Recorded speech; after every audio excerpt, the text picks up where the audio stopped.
राष्ट्रीय राजधानी नई दिल्ली में Indira Gandhi national centre for arts में कथक सम्राट पंडित बिरजू महाराज जी के द्वारा बनाए गए चित्रों का एक प्रदर्शन हुआ। इस प्रदर्शनी का नाम था कलाकृति। ये अलग अलग थीम्स और भागों में डिवाइडेड है। ये प्रदर्शनी 7 दिनों के लिए Indira Gandhi national centre for arts में दिखाई जा रही है। इस प्रदर्शनी में कई दूसरे विजुअल आर्टिस्ट्स ने भी भाग लिया है, जैसे धर्मेंद्र राठौड़, नीरेन सेन, विजेंद्र शर्मा, विलास कुलकर्णी इत्यादि। साथ ही में पंडित बिरजू महाराज जी के परिवार से जिन लोगों ने इंस्पिरेशन लेकर पेंटिंग्स बनाना शुरू किया है, उनकी भी एक प्रदर्शनी आप देख सकते हैं। इस कला प्रदर्शनी में आप 1990 से लेकर 2023 तक के कार्यकाल में बनाए गए अलग अलग चित्रों को देख सकते हैं। रंगों का इस्तेमाल, अलग अलग तरह के कैनवसों पे काम करना, ये सभी यहाँ पे देखने को मिलता है। कथक नर्तक के रूप में तो पंडित बिरजू महाराज जी देश विदेश में प्रिय हैं, जाने माने हैं, मगर एज अ पेंटर उनको उनके आर्ट लवर्स, उनके फैंस शायद पहली बार देख रहे होंगे। दीप प्रज्वलन के साथ ही इस चित्र प्रदर्शनी का शुभारंभ किया गया। दीप प्रज्वलन के समय पद्म विभूषण सोनल मानसिंह, मंजरी सिन्हा, आर्ट क्रिटिक आशीष खोकर और आईसीसीआर के ex director general Shri Yogendra Narayan ji और अन्य गणमान्य अतिथि मौजूद रहे। इस चित्र प्रदर्शनी में भक्ति, प्रकृति, नृत्य, त्योहार, एब्स्ट्रैक्ट और पोर्ट्रेट जैसे विषयों को दिखाया गया।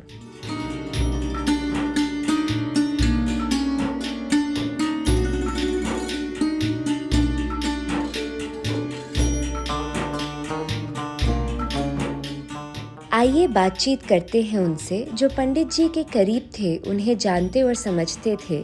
उन्होंने भी इस प्रदर्शनी में चित्र बनाए हैं। आज तो बहुत ही हर्ष और उल्लास का दिन है और ऐसे महान कलाकार की कलाकृतियाँ सामने आई हैं जो कि नर्तक के साथ साथ एक पेंटर, एक सरोद वादक, बांसुरी वादक, वायलिन, ठुमरी, दादरा, गज़ल, ऐसे महान कलाकार। तो आजकल की पीढ़ी को ये देखना चाहिए कि एक संपूर्ण कलाकार बनने के लिए क्या क्या आवश्यकता होता है। ये इस एग्जीबिशन से देखा जा सकता है और इस सबसे के लिए मैं शाश्वती सेन जी को और इंदिरा गांधी कल्चर सेंटर को धन्यवाद देना चाहता हूँ कि आज इतनी सुंदर ढंग से इस कलाकृतियों को सजाया गया है, बोला गया है, देखा गया है। इसके लिए मैं उनके लिए बहुत बहुत धन्यवाद देना चाहता हूँ। और मैं एक चीज़ कहना चाहूँगा कि मैं भी इसी परिवार से 7वीं जनरेशन हूँ। मैं महाराज जी का छोटा भाई हूँ।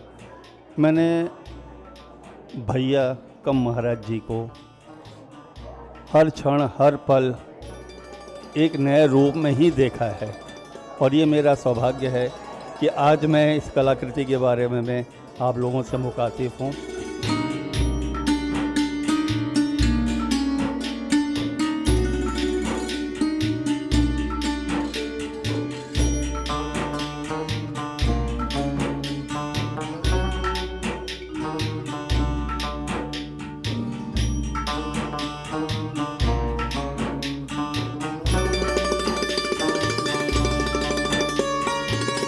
यहाँ पे इतना सुंदर ये जो एग्ज़िबिशन लगा है और दादा की सारी पेंटिंग्स यहाँ पर देखकर बहुत ही भावुक हो रही हूँ, क्योंकि इनमें से कई सारी पेंटिंग्स जो हैं मैंने साथ में उनके बनाई हैं। और शाश्वती दीदी को, IGNCA को, सभी लोगों को, स्टाफ मेंबर्स को मैं बहुत धन्यवाद करती हूँ कि इतना अच्छा विचार उन्होंने किया कि उनकी पेंटिंग्स को लगाकर एक बार उनकी याद को इस तरह से दोहरानी चाहिए। क्योंकि जब भी कथक की बात होती है, घुंघरुओं की बात होती है, तो संगीत में तो उनका नाम आता ही है, लेकिन पेंटिंग, विजुअल आर्ट्स, इन चीज़ों में भी उनकी रुचि बहुत ज़्यादा थी। मैं यही कहूँगी कि कुछ अपनी भी पेंटिंग्स जो मैंने उनके साथ बैठकर बनाई थी, उनको देखकर बहुत आज गर्व महसूस हो रहा है और हम सभी उनको इसी प्रकार से श्रद्धांजलि देते रहेंगे, चाहे पेंटिंग्स के माध्यम से, नृत्य के माध्यम से, संगीत के माध्यम से। और वो हमारे साथ हमेशा हैं और उनका आशीर्वाद हम सब पर बना रहे।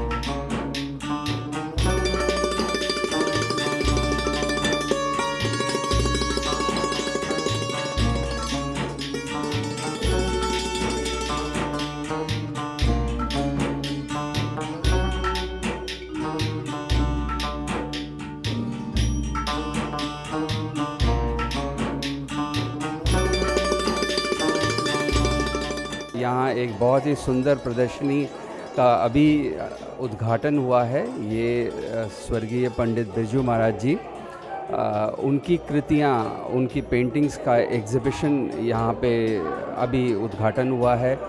और ये मेरा सौभाग्य है कि महाराज जी को पेंट करते हुए भी देखा है और उनको स्केचिंग करते हुए भी देखा है। और बहुत ही लगन से और बहुत ही रंगों से प्रेम था और लगन से पेंटिंग बनाया करते थे। और सीखने की भी बहुत ललक हमेशा उनमें रही।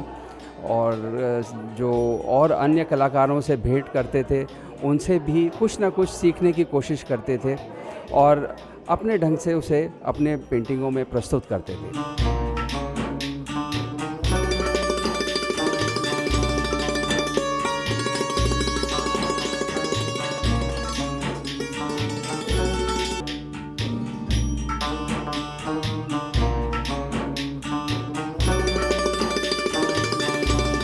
ऐसे multifaceted genius थे। Whatever he took so seriously, so meticulously he did his work। एकदम पूरी तरह समर्पित होकर करते थे। अचानक उनको एक्चुअली उनकी बीच की बेटी अनीता और विलास जी, उनके दामाद, इन लोगों ने इंस्पायर किया कि महाराज जी कुछ आप पेंटिंग भी करिए, हमारा फील्ड है। तो महाराज जी पहले झिझक रहे थे, फिर उसके बाद एक ब्लैंक कैनवस पे उन्होंने जब स्ट्रोक्स दिए तो अनीता खुद कह रही थी कि बाबू ये तो हमें सीखना पड़ता है और आप तो अनायास ही खुद कर रहे हैं। ईश्वर की दया से आपके हाथ में तो हर तरह का आर्टिस्टिक हुनर है। तो उसके बाद जो महाराज जी पेंटिंग करने लगे तो अक्सर रात को 12-1 बजे महाराज जी पेंटिंग करते थे। और सब लोग जब कहते थे कि घर पे कि भैया आप सो जाइए, मैं बोलती थी कि महाराज जी आप कब बनाए? बोले हाँ, हमने जब कोई नहीं होता, मेरे स्टूडेंट्स नहीं होते, तब मुझे अगर कुछ क्रिएट करना होता है तो कैनवस मेरे लिए होता है सामने। तो कैनवस को ही वो अपना दोस्त मान के उसी में सारा क्रिएशन करते थे। तो महाराज जी ने नेचर के ऊपर बहुत काम किया। उनके इष्ट देव कृष्णा थे। कृष्णा से संबंधित बहुत से सुंदर सुंदर आकृतियाँ बनाई। फिर उनकी एब्स्ट्रैक्ट माइंड, उनकी स्वच्छंद चिंता, जिसमें कि वो उड़ान भरते थे, ऐसी सुंदर एक नवरस की पेंटिंग बनाई महाराज जी ने, जो हम भी पहले थोड़े से अचंभे में थे कि महाराज जी ने इसमें क्या सोचा। और शायद आप लोगों ने देखा होगा, वो बड़ा ही अद्भुत पेंटिंग है जो उनकी इमेजिनेशन में नवरस की तरह। इसी तरह से वो जो भी तीज त्यौहार होता था, होली हो चाहे इवन आज़ादी का दिन हो, मतलब वो अपना संगीत पैदा करना, लिखना, पोइट्री लिखना, नृत्य बनाना और पेंटिंग करना, this was his he said ये मेरे मित्र हैं, ये सारी चीज़ें मेरे परिवार है। पेंटिंग, साहित्य, गाना। तो हम बहुत बहुत कृतज्ञ हैं इंदिरा गांधी सेंटर के कि हमारे गुरु की एक ऐसी गुण को उजागर किया। आकृति से, रंगों से खेलना शायद बहुतों को नहीं मालूम था। इस एग्जीबिशन से लोगों को बहुत आनंद मिलेगा। मैं महाराज जी को चरण स्पर्श करती हूँ और हम लोगों को हर तरह से ज्ञान देने के लिए हर वक्त हम सोचते हैं कि गुरु का वो हिस्सा जो हम गाते हैं, अज्ञान तिमिरांधस्य ज्ञानांजन शलाकया चक्षुर उन्मीलितम येन तस्मै श्री गुरुवे नमः। ऐसे गुरु हमारे ईश्वर करे हर जन्म में हमें महाराज जी की तरह उनका आशीर्वाद मिलता रहे और हम कुछ अच्छा काम कर सकें इस कला के सागर में, दुनिया को बता सकें कि भारतीय परंपरा, भारतीय कला सिर्फ एंटरटेनमेंट नहीं है, ये एक जीवन का एक पहलू है, एक हिस्सा है जो मोक्ष की तरफ ले जाता है।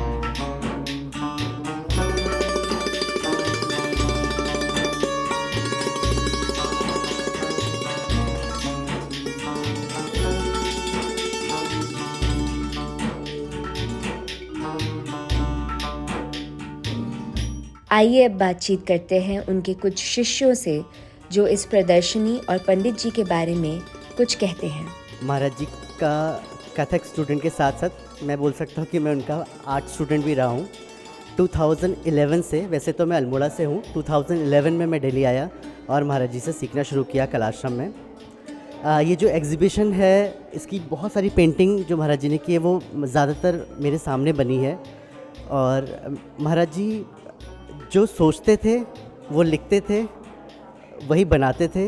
उनका हर एक समय कलामय था, मैं कह सकता हूँ। उनसे बहुत कुछ सीखने को मिला।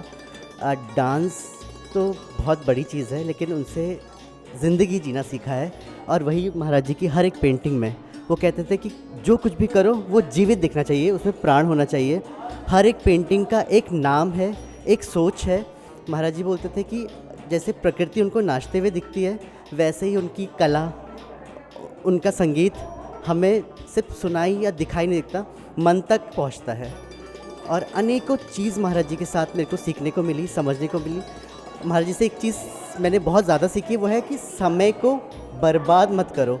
किसी ना किसी तरीके से उसको कैसे न कैसे यूज़ करना चाहिए। कला में जितना रहोगे उतना आगे बढ़ोगे।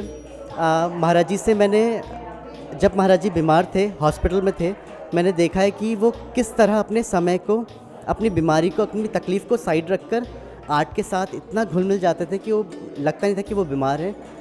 हॉस्पिटल में भी अनेकों पेंटिंग, अनेकों रचनाएं महाराज जी ने की है।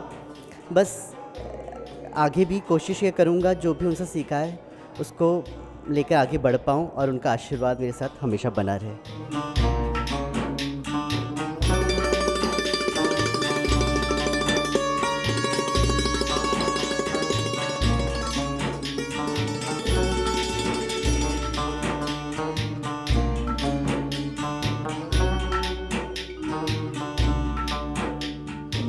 It's a great honor and my privilege to be a part of this exhibition. मैं महाराज जी के बारे में कुछ 2-3 शब्द बोलना चाहूँगी और उन 2-3 शब्द में मैं बस इतना कहना चाहूँगी कि he had the world of art. He was holding everything in his whole mind. मैं उनकी one of the यंगेस्ट शिष्या रह चुकी हूँ और अभी की शिष्या रह चुकी हूँ। तो मुझे जहाँ तक पता है आजकल का ज़माना जो है वो हमेशा रंगीन और कुछ नया और कुछ यूनिक हमेशा खोजता है। एंड महाराज जी उसमें बहुत ही एडवांस्ड थे, जितना हम भी नहीं सोच सकते उतने एडवांस थे। उनके जीवन में रंग, कलर, रस, everything, like he used to love everything and he used to enjoy everything, and that was what he was. It was his life, and today it's very emotional for me when I say this, that he has been enjoyed. He was the greatest force that a world can have in the center of art, culture and tradition. It was my great honor to be his shishya, and of course everybody misses him every day. And today when I say this, that he used to see what nobody could see, I mean it. And वो छोटी सी छोटी चीज़ भी बहुत अच्छे से देख लेते थे। फॉर इंस्टेंस मेरे साथ एक किस्सा हुआ है, जब मैंने किसी ज़माने में उनके सामने गज़ल गाई हो और उन्होंने उस गज़ल को याद रखा और उन्होंने एग्जैक्टली लाइक 6 या 7 इयर्स बाद मुझे बोला कि अरे तुमने उस दिन ये गज़ल गाई थी जब तुम पहली बार मेरे पास आई थी, प्लीज़ इसे एक बार गाओ। एंड इसके बाद मेरी गज़ल की और गीतों की तालीम स्टार्ट हुई। तो I think he really sees what a person is and he really sees what one is about. तो इसी के साथ मैं आज महाराज जी का जो लाइफ है, जो उनका लेगेसी है, वो सेलिब्रेट करने यहाँ IGNCA में आई हूँ।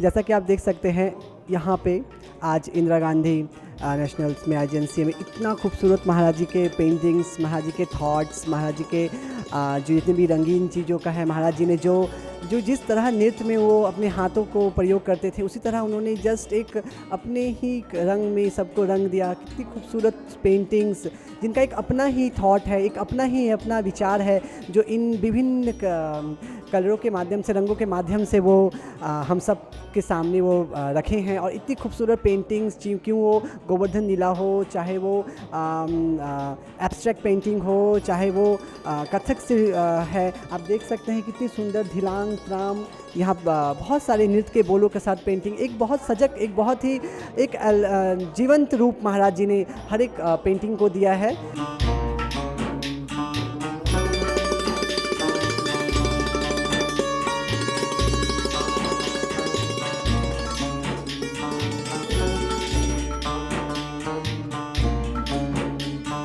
आइए देखते हैं एक साक्षात्कार के अंश जिसमें पंडित जी बच्चों के साथ बातचीत कर रहे हैं और उन्हें अपनी कविता और भाव भंगिमाओं के द्वारा बच्चों को कथक की बारीकियां समझा रहे हैं।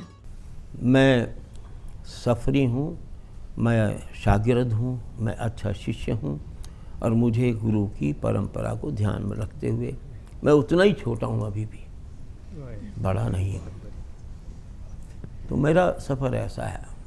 तो कहना मतलब है कि हम जब ठान लेते हैं ना कि हमें ये काम करना, तो लग जाता काम। मेरी आपसे एक विनती है। जब किशन मोहन मिश्रा जी का 60वां जन्मदिवस था, हम सभी ने आपको टेलीविज़न पे और स्वयं भी कृष्ण भगवान के रूप में देखा है। एक बार आप उसकी एक झलक दिखाएं। बहुत सादे हिंदी में और एक भाव लिखा था। मैंने शाम को जो इवनिंग है उसको सबसे ब्यूटीफुल दिखाया। दिन चमकता है, काम कराता है, दिन भर लगे रहो। रात को सो जाना पड़ता है, लेकिन शाम ऐसी होती कि हर आदमी कहता है चलो घूमने चलेंगे। बच्चे भी जिद करते तो चलो तुम्हें चॉकलेट खिलाएंगे, ये करेंगे, आइसक्रीम खिलाएंगे। ये ऐसा टाइम होता है। गुड इवनिंग सबसे बढ़िया। एक मोमेंट जब होता है, हम लोग जब यूँ करते हैं तो कहते हैं देखो ये नाइट आ गई है, ये नाइट नहीं दिखाना है, हल्का सा इवनिंग दिखाना, डे भी नहीं दिखाना है। तो इस बात को हम दिखाते हैं कि देखो हल्का सा ये जो नाइट है उससे घुमा दो, ताकि ये दोनों मिल के गुड इवनिंग हो जाएंगे। तो बच्चा हाथ यूँ रखता है, नहीं तो यूँ रखेगा। तो मैं उसके लिखा कि भोली सांझ है जी। भोली सांझ गगन पर छाई, सीमित जीवन पाया उसने फिर भी वो मुस्काई। सीमित जीवन पाया उसने फिर भी वो मुस्काई। ग्रीष्म ताप से झुलसी पत्तियाँ, सारे पत्ते झुलस गए थे, पुष्प सभी मुरझाए, और संध्या के शीतल हाथों ने सबकी बथा मिटाई। सब खिल उठे, शाम को ठंड पाके सब पत्तियाँ खुश हो गईं, झूमने लगीं। हाँ, सूरज अर्ध नयन सुझा के, सूरज डूब रहे हैं, और सांझ नीली अंगड़ाई। सांझ जवान हुई, सांझ नीली अंगड़ाई। सूरज अर्ध नयन सो झांके और सांझ नीली अंगड़ाई, और तट पर बढ़ी भीड़ जन जन की, मधुर शांति पाई। क्या बात। कोई पानी से खेल रहा है, मधुर शांति पाई। रैन मृत्यु बन, रैन रात जो थी, मृत्यु बन घेरा नभ को, सांझ देख अकुलाई। अब तो हमें जाना पड़ेगा। और जन्म मृत्यु था जीवन उसका, जन्म मृत्यु था जीवन उसका, फिर भी वो मुस्काई।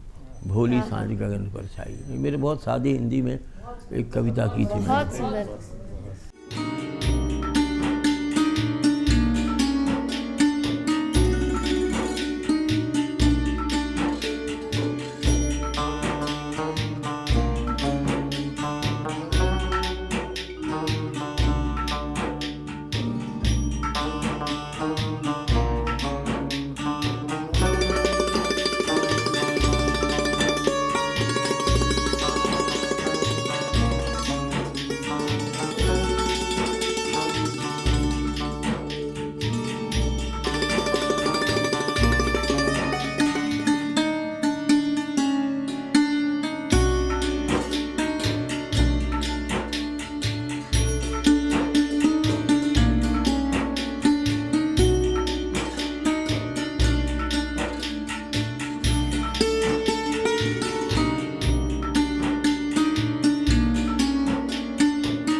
दिन के प्रदर्शनी के दौरान बच्चे बुज़ुर्ग सभी ने इसमें भाग लिया।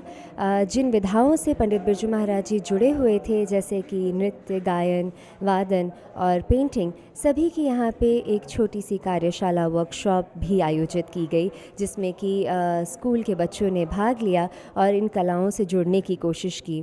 सभी को इसमें बहुत आनंद आया और हम उम्मीद करते हैं कि INGCA के इस तरह के प्रयोग में कई ऐसी प्रदर्शनियाँ देखने को मिलेंगी। जो इनके सहभागी थे इसमें पंडित बिरजू महाराज जी के कला आश्रम, उनको भी हम उम्मीद करते हैं कि वो आगे कई ऐसी और प्रदर्शनियाँ लगाते रहेंगे और दिल्ली के लोग उसका आनंद लेते रहेंगे।